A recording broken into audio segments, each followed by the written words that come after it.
Hey, Dr. Leo Krawetz, a Healthy Feet Podiatry. I've got an ingrown nail patient today here. Nothing unusual, but what's unusual is she's holding a baby. So, and you can hear the baby in the background. So the baby is gonna make noises as I remove the ingrown nail, which should be pretty interesting, I'm sure. And the patient will...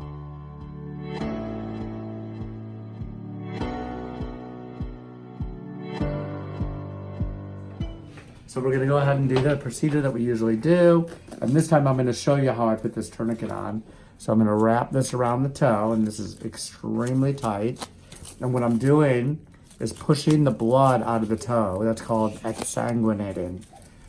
And yes, I am doing it pretty aggressively because I want this to be super tight so it doesn't bleed. I like a dry field. Other doctors, doesn't seem to matter. But I like it really dry, meaning I don't want to have blood in the field when I'm doing it, because I feel that I can see the chemical burning the matrix, which is where the nail grows from, easier. And I know that it's not going to grow back. This patient in particular has had this procedure done multiple times when she was younger, and she's not sure if it grew back or not, but this is the third time she's had this done. She doesn't remember which nails or which side of the nails, but regardless, we're gonna take it out and we'll see. And I might be able to tell if this was done, but looking at it right off the bat, we can see that looks like it's pretty deep in there. It doesn't look like it was permanently removed.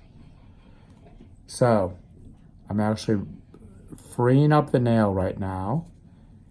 And I'm in the side of the nail, and you can see there is still some blood, but that's leftover blood from where I was trying to push what was in the toe out. So there's going to be a little bit of bleeding, but it won't be actively bleeding, or it shouldn't be if I put this tourniquet on the right way. So now we're going to go ahead and remove the side here, and I'm going to take an amount so it still cosmetically looks good. This is about how much I want to take because it's about maybe 4 to 5 millimeters, and the skin can actually work its way over with the body weight. The body weight's going to push that skin over, so this should be just the right amount. So I'm going to slowly go in, and I'm going under the eponychium, which is where the nail grows from, all the way back, and you can feel that, you can hear that click there, and that way I know it's back there. So now I'm going to remove the instrument, take the piece of the nail out here. We're going to clamp onto the nail. And we're going to clamp it underneath the eponychium, just like this. Oh, and the baby said, yep, I got it. He told me I got it. So we're going to twist and slowly pull this out so it doesn't break off. And you can see it coming out of there nice and slow there. There you go. There's the whole piece of nail. And you can see there's a little skin there, so it's not too bad. Some people have huge calluses that are there. But that's the chunk of nail there that was in there. So everything on this side was really deep under the skin, and that's what's giving the pain. Now I'm gonna take the skin out of here. We're gonna see if there's anything that I can pull out. Sometimes I can get some extra skin, and you can see that this has been an issue here too. This is just extra skin that's formed there.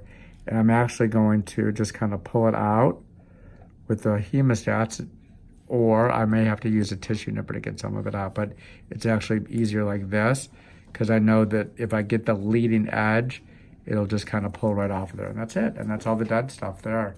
And now it's nice and clean, and I can actually put my chemical there so it won't go back. So now we're gonna do 3 sticks, up to 10 seconds each. Is that right, Mr. Baby? Yes? Yep. He's smiling. Yeah? Oh, he said yes. Baby. He said yes. Count to 10. 1. Oh, no, I can't count to 10 yet. There's 1 stick. And it doesn't have to be exactly 10 seconds. It's just around 10 seconds. What I'm watching for is the chemical turning the nail cells white. You can see the whitish discoloration, the whitish grayish discoloration right there, and that's what it's doing. But then after the second and third one, since it's already white, we just kind of estimate about 10 seconds. We're going to do 1 more stick here. And the baby's staring at me intensely. Now he's smiling. Yeah? Did I get it right? He's saying yes. He just nodded his head. He gave me the thumbs up. I guess I'm doing the procedure right. Now we're gonna flush it, and we flush it with vinegar and water. And then we're gonna put a little bit of Betadine in the area where the nail was removed. This looks great, actually. So when this heals, when she puts her body weight on it, it's gonna heal like this. This is gonna look great. So this is all done now. And I'm gonna just show you how I wrap it up here. Because I put this on tight, sometimes I have a little bit of difficulty pulling this off. So what I'm gonna do is just cut this. We're gonna cut through the side here, and I just gotta be careful not to cut her skin. Bandage scissors are too big for this, so we'll take that off of there. And then I'm gonna put a couple pieces of gauze on here to wrap over. You can see even now it's not bleeding that badly. And that's because there is a little bit of epinephrine in the toe, so it doesn't bleed as much, because afterwards these can bleed like crazy. So we'll put this on the toe, and then we're gonna wrap a little bit more Coban, and we're gonna give her a blue toe. A nice blue toe to go with her red toenails. So she'll look like Superman, Superwoman. There, red and blue. And that's it. And I'm not doing it too tight, but I do it a little bit snug for compression so it doesn't swell that much.